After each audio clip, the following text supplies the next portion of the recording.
এবার নবীজির আমল দেখেন। আল্লাহ নবী সাল্লাল্লাহু আলাইহি সাল্লাম হাদিসে আছে, নবীজি যখন ঘুম থেকে উঠতেন তখন নবীজি দোয়া করতেন, আলহামদুলিল্লাহিল্লাযী আহইয়ানা বা'দা মা আমাতানা ওয়া ইলাইহিন নুশুর। এই কথাটাই বলতেন, আল্লাহ আমি তো ঘুমের মাধ্যমে মরেই গেছিলাম, আপনি আমাকে হায়াত দিয়ে আবার জাগিয়ে দিলেন। আমার চোখ তো বন্ধ ছিল, আপনি চোখ মেলে দিলেন। তবে মাওলা, এই যে একবার চোখ বন্ধ হয় আবার আপনি চোখ খুলে দেন, এই করতে করতে আমি জানি ওয়া ইলাইহিন নুশুর, একদিন সত্যি সত্যি আপনি আমাকে আপনার কাছেই ফিরে যেতে হবে। নবীজি এটা ভাবতেন। প্রত্যেকটা কথায় তিনি নিজের আখিরাত, নিজের ইসলাম, নিজের আল্লাহর সাথে সম্পর্ক এটার সাথে মিলাইতেন। এটা মনে রাখেন। যেমন দোয়া শুনেন, নবীজি খাবার খাইছেন, আমাদের খাবারের পরের আচরণ কি? খাবারের পরের আচরণ হলো মাশাআল্লাহ বালা হইছে, খানাটা বালা হইছে, আড্ডিটা একটু কম হইলে ভালো হইতো, ঝোলটা একটু বাড়াইয়া দিলে ভালো হইতো, নুন হইছে তবে একটু খেয়াল করে দিলে ভালো। এই হলো আমাদের মন্তব্য।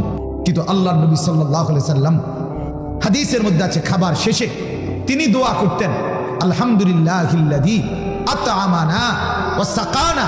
আল্লাহ আপনার প্রশংসা, আপনি খাওয়াইছেন, আপনি পান করাইছেন। শুধু খাওয়াইছেন আর পান করাইছেন দেখেন, এটাই না, ওয়া জাআলানা মিনাল মুসলিমিন, আমারে মুসলমানদের অন্তর্ভুক্ত বানাইছেন। এই যে ফিকির, খানার সাথেও মনে রাখছে আমি মুসলমান, খানার সাথেও মনে রাখছে আমি আল্লাহর বান্দা, এটা খেয়াল রাখছে। নবীজি বাথরুমে ঢুকছে তো কি বলছে?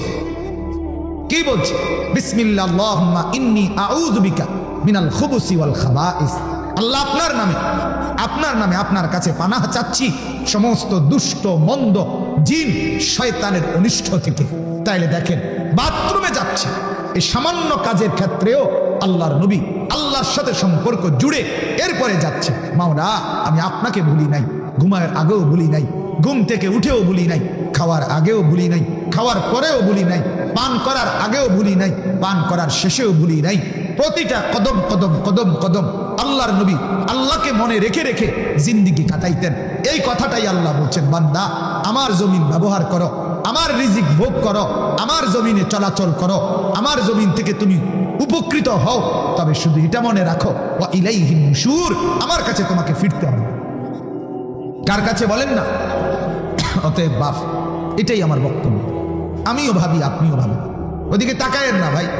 কারো যদি এই তো মালিকের, এটা দেখেন আল্লাহ তাআলার ইচ্ছা ছাড়া, আমিও প্রায় এটা বলি, কোনো নারী কোনো পুরুষ যখন পাগল হয়, আহা তো কি হয় সেটা, তার মাথাটা তো মাথাই থাকে, কিন্তু ভেতরে রব্বুল আলামিন কি করলেন যার কারণে আমার মতো আপনার মতো মাথা দেখতে, কিন্তু এরপরও আমরা তাকে পাগল বলব।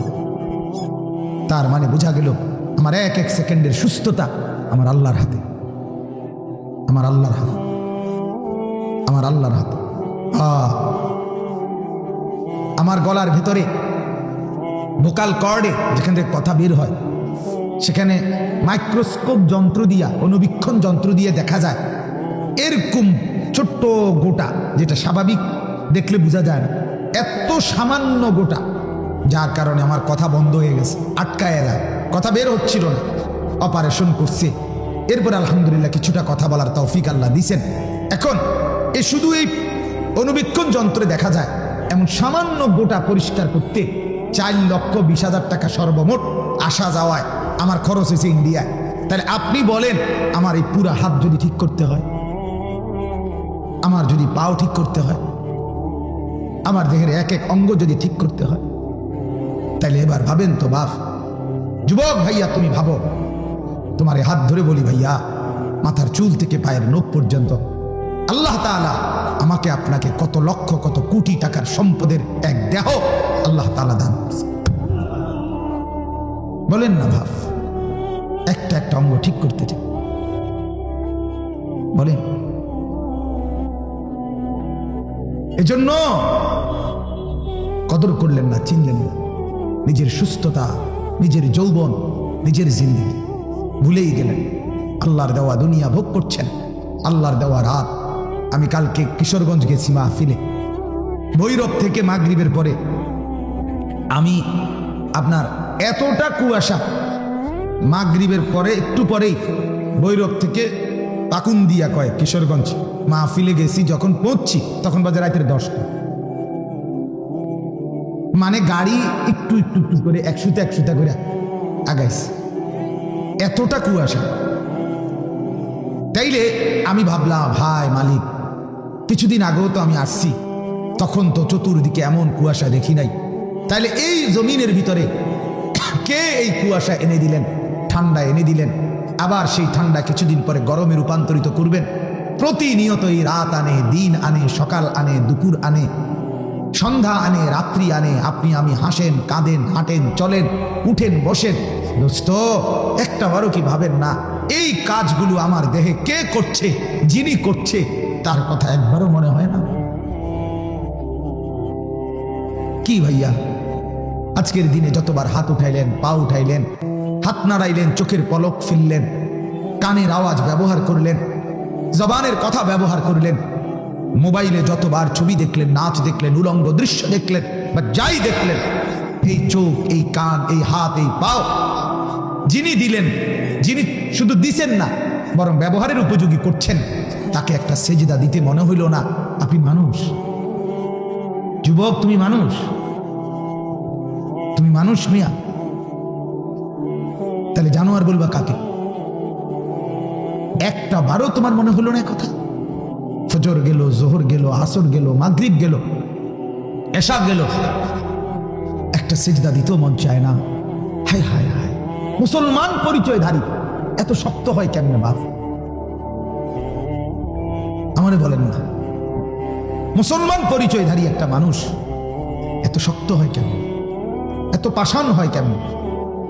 আয় হায় হায়, যুবক তুমি ভুলে গেছো ভাইয়া, তুমি মুসলমান। তোমার একবারও মনে হয় না? এতগুলো মসজিদের আজান, এতগুলো মাইকের আজান। আমি ইউপি গেছি দারুল উলুম দেওবন্দ দেখতে, এই আমার অপারেশনের সময় 9 তারিখ, 8 তারিখ 9 তারিখ ছিলাম ওইখানে। পুরা রাজ্যে যে কয়জন মুসলমান আছে ইউপিতে, সেখানে মসজিদে আজান দেওয়া মাইক দিয়ে সম্পূর্ণ নিষিদ্ধ, সম্পূর্ণ নিষিদ্ধ। আগরতলা গেছি, সেখানে দিল্লিতে গেছি, কত জায়গায় স্টেট আছে যেখানে গরু জবাই করা নিষিদ্ধ। কিভাবে মানবতার জিন্দেগি পালন করছে মুসলমান, আশরাফুল মখলুকাত।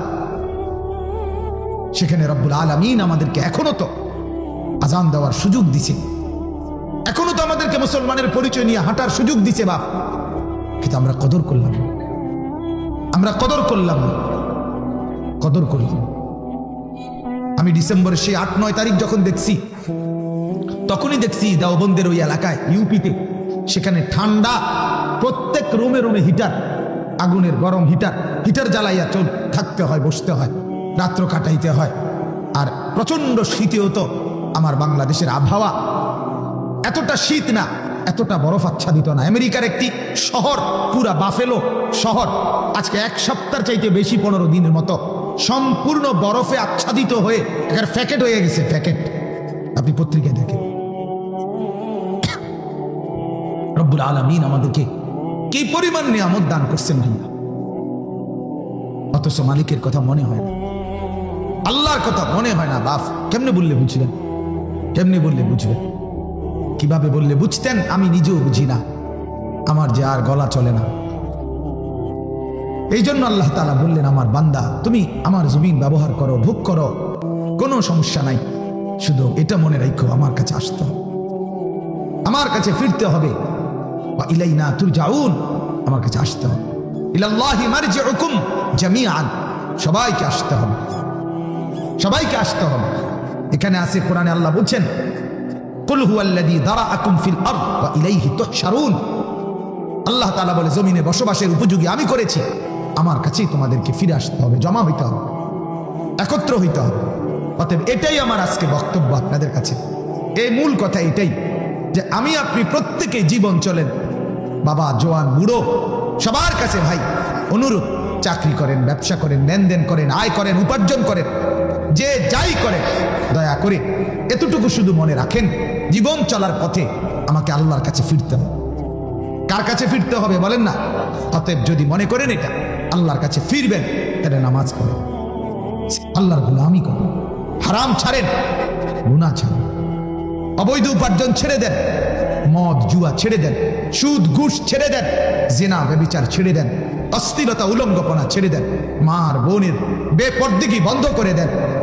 যুবক ভাই আপনারাও, তোমরাও ভাই, কলিজার সবটুকু দরদ নিয়ে বললাম, তোমরাও ভাই গুনাহ ছেড়ে দাও, ভাই গুনাহ ছেড়ে দাও। আল্লাহর কাছে যেতেই হবে। প্রতিদিন তাগড়া জওয়ানও কবরে যায় কি না বলেন না? নওজোয়ান তরতাজা মানুষ, আমার এক কাছের আপনজন, খুব মহব্বতের এক হাফেজ সাহেব, আমাদের কংসনগর এলাকার হাফেজ আবু নাইম, এই কিছুদিন আগে, এই মাসে তাগড়া সুন্দর জওয়ান ছেলে জানাজা পড়তে যাচ্ছে। ওনারা দুইজন হাফেজ সাহেব, আরেকজনের তাদের কোনো আত্মীয়ের, মাঝপথে কুমিল্লা ক্যান্টনমেন্টের আগে একটু মানে আর 1 মিনিট গাড়িটা চললে স্টপেজে যাবে, নাইমা যাবে ওরা, 1 থেকে 2 মিনিট সিএমএইচ এর সামনে থাকতেই বাসের সিএনজিটারে বাড়ি দিছে। তরতাজা জওয়ান হাফেজ সাহেব ওইখানেই মারা গেছে। যে যাচ্ছিল জানাজা পড়তে, লোকেরা পড়ছে তার জানাজা পড়ছে। আমার মাদ্রাসার হাফেজ সাহেব, তার বাবা, তার মা, তার 4 বছরের বোন ঢাকা থেকে কিশোরগঞ্জ যাচ্ছে কিছুদিন আগে, এই কিছুদিন মাসখানিক হবে, 10 মিনিট আগে মা 4 বছরের মেয়েটারে তার বাবার কোলে দিয়া দিছে।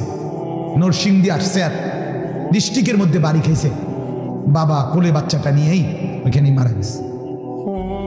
বাচ্চাটাও মারা গেছে, বাবাও মারা গেছে, মা শুধু বাইচা গেছে। তা আমি বললাম, মা যেন বলছে স্বামীকে, স্বামী কিছুক্ষণ পরে তো আপনি চলেই যাবেন, তো মেয়েটাকেও নিয়ে যান, বাচ্চাটাকেও সাথে নিয়ে যান। আমার ভাই, প্রতিদিন তুমি দেখো খবর নিয়ে কি পরিমাণ মোটরসাইকেল অ্যাক্সিডেন্ট হয়, কি পরিমাণ যুবকের হাত ভাঙ্গে, পাও ভাঙ্গে, কি পরিমাণ প্রতিদিন। কেন বড়াই করছেন? কেন আল্লাহকে ভুলে যাচ্ছেন? কেন এই জমিনে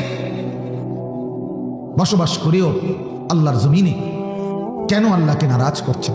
আল্লাহ বলছেন, আমিনতুম মান ফিস সামাই আন ইয়াখসিফা বিকুমুল আরদা ফাইদা হিয়া তামুর। আরে বান্দা, তুমি কি মনে করছো নিরাপদ আমার থেকে? আমি আসমানে আছি, আমার থেকে নিরাপদ তুমি? না না, তুমি জানো না, আমি ইচ্ছে করলে ঘুমে রাইখা, হাঁটাত রাইখা, বসাত রাইখা, চলাত মধ্যে রাইখা আমি তোমাকে জিন্দা মাটির নিচে ধসায় দিতে পারি। এই আয়াতের অর্থ, আমিনতুম মান ফিস সামাই আন মুরসিলা আলাইকুম হাসিবান, অথবা আমি চাইলে আসমান থেকে পাথরের বৃষ্টি বর্ষণ করে তোমাকে ধ্বংস করে দিতে। তুমি জানো না, ওয়ালাকাদ কাযযাবাল্লাযীনা মিন ক্বাবলিহিম, ইতিপূর্বে যারা নাফরমানি করেছে আমি তাদের এমন বহুকে ধ্বংস করছি। কারুনকে আল্লাহ তাআলা জমিনে ধসায় দিয়েছে। কওমে লূত আলাইহিস সালামের কওমের উপরে পাথরের বৃষ্টি বর্ষণ করে আল্লাহ তাআলা তাদেরকে তছনছ করে দিয়েছে, দুধের বাচ্চা সহ ধ্বংস করে দিয়েছে। এজন্য আমরা প্রত্যেকে ঘুরে ফিরে একই কথা ভাব, গুনাহমুক্ত জিন্দেগি, ইবাদতওয়ালা জিন্দেগি, আল্লাহর কাছে ফিরতে হবে।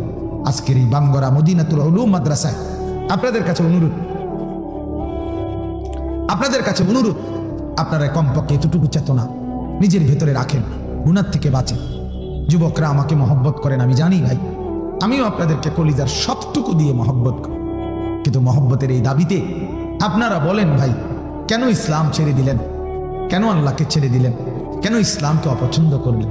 সারা পৃথিবীর লক্ষ লক্ষ যুবক, আমি প্রতিদিন বলি এই কথাটা, সারা পৃথিবীর লক্ষ লক্ষ যুবক মুসলমান মেসির মতো নিজের মাথার চুল, নিজের চেহারার আকৃতি, নিজের শরীরের মধ্যে টেটু, নিজের জার্সি মেসির আর্জেন্টিনার গায়ে দিছে। লক্ষ লক্ষ মুসলমান কেউ কোনোদিন আপত্তি জানাইল না। অথচ কাতারে বিশ্বকাপ ফুটবলের পুরস্কারের দিন, সেদিন কাতারের প্রেসিডেন্ট আমির একটা আরবীয় পোশাক, আবা, এটা মেসির গায়ে 5টা মিনিটের জন্য গায়ে লাগায় দিছে আরবীয় একটা পোশাক। গোটা ইউরোপের ইহুদি আর খ্রিস্টানের অগণিত কাফের বেঈমানিটার প্রতিবাদ জানাইছে, যেটা ঠিক করলো না। ইসলামের মুসলমানের পোশাক তার গায়ে লাগাইলো কেন? অথচ যেটা আরবীয় পোশাক, তার 1 মিনিটের জন্য। তুমি যুবক, তুমি সারা জীবনও যদি মেসির নামে চিল্লাও, দুশ্মনের নামে চিল্লাও, দুশ্মন ফিরতি বলবে আমরা 1 সেকেন্ডও তোমার ধর্মকে পছন্দ করি না। এক সেকেন্ড না, এক সেকেন্ড, এক মিনিট আমরা সহ্য করি। 30 বছর যে ভাই দাড়ি কাইটা দুশ্মনকে খুশি করলেন, 30 বছর পরে দুশ্মনকে একবার বলেন না, আমি তো 30 বছর তোমার মতো সেজেছি, তুমি একবার 5টা মিনিট আমার মাথার টুপি মুসলমানের এটা তুমি মাথায় দাও। কোন ইহুদি খ্রিস্টান জবাবে বলবে, তুমি বেকুব হইতে পারো, আমি তোমার মতো বেকুব না।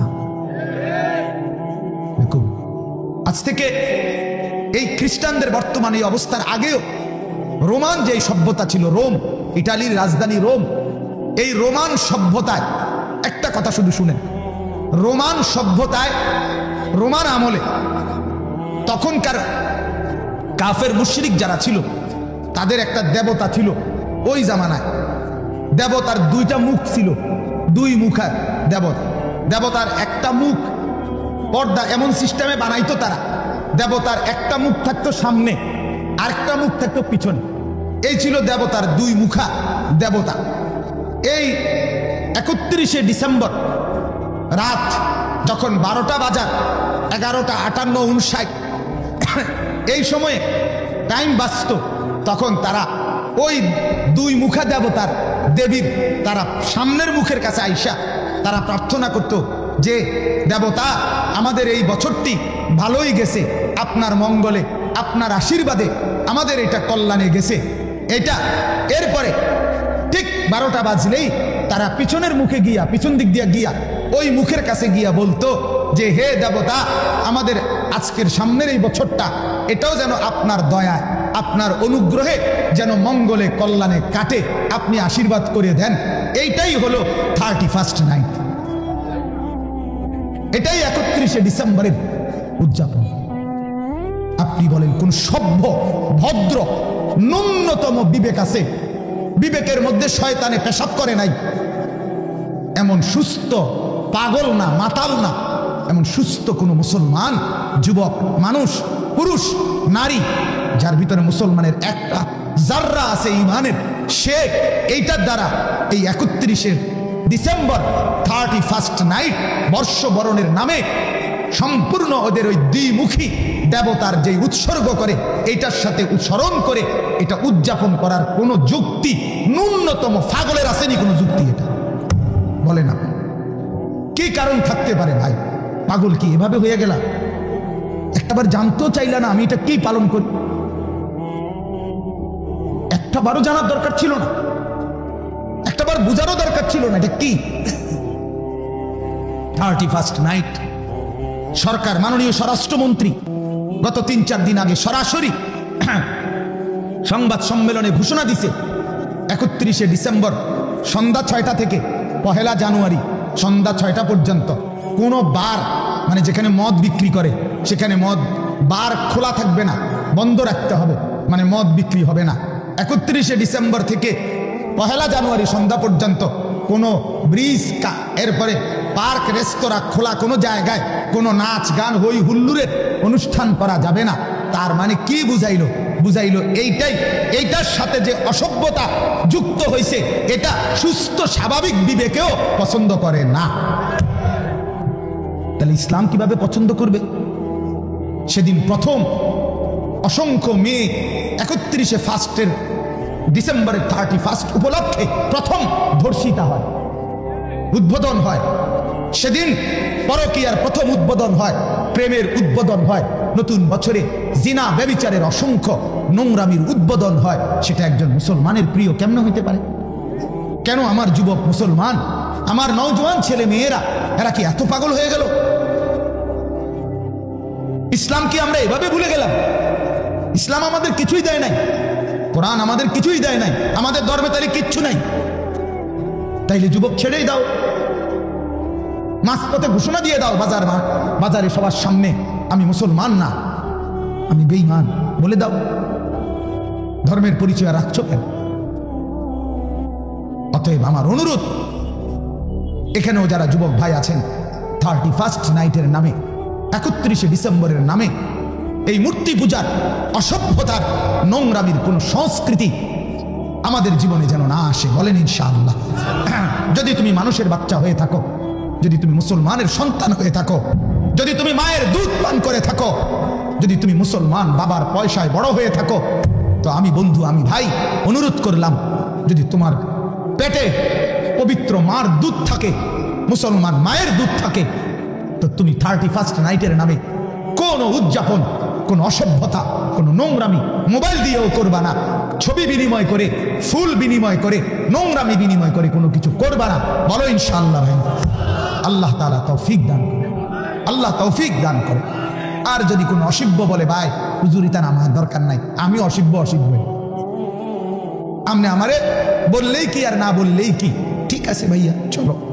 দেখো তুমি নোংরামিতে মজা পাও, আমি সেজদাতে মজা পাই। তুমি অসভ্যতায় মজা পাও, আমি মাওলাকে ডাইকা মজা পাই। তুমি উলঙ্গ ছবি দেখে মজা পাও, আমি কোরআনের আয়াত দেখে মজা পাই। ইনশাআল্লাহ চলো, দুনিয়া তোমারও যাবে আমারও যাবে, কিন্তু আখেরাতে ফয়সালা হবে কার মা আছে কার মা নাই। ইনশাআল্লাহ, কোনো সন্দেহ নেই, কোনো সন্দেহ। আল্লাহ তাআলা আমাদেরকে বুঝ দান করেন।